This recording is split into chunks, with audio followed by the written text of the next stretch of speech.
Is that the one she was gonna do a little bit ago, but she I wouldn't? can't see that. It's pretty small. You don't have little telescopes on your glasses like the. Oh, okay. We do that, Marquis? Dennis. D.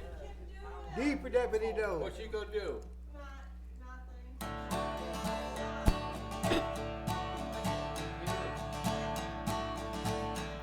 Well, good ways down the railroad track, there was this little rundown shack, and in it lived a man I've never seen. Folks said he was a mean and a vicious man, you better not set foot on his land, but I didn't think nobody could be that mean. So I took me out walking down the railroad track. I was gonna go down to that little shack and just find out if all them things I've heard was true. There was a big black dog laying out in the yard, and it growled at me, and I swallowed hard, and I heard somebody say, well, who are you? Oh, and there stood the door of that shack, and his beard and his hair was long and black, and he was the biggest man I'd ever seen. When he spoke, his voice was low and deep, but he just didn't frighten me, 'cause somehow I just knew he wasn't me. He said, what are you doing? Snoop around my place, and I saw a smile come across his face. So I smiled back and I told him who I was. He said, come on in, I'll pull you up a chair. You might as well since you're already here. He said, you can call me Joshua.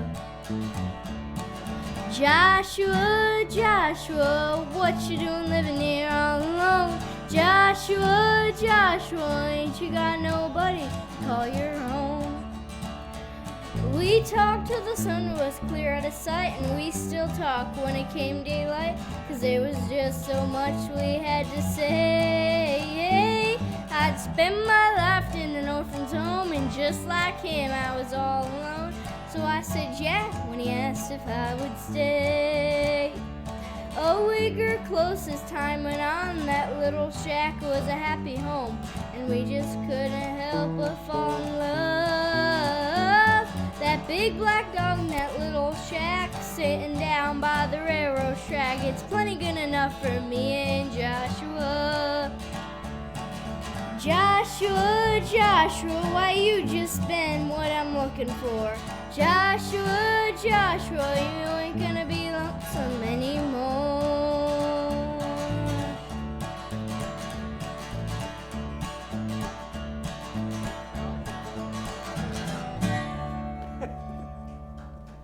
Good job, Doe.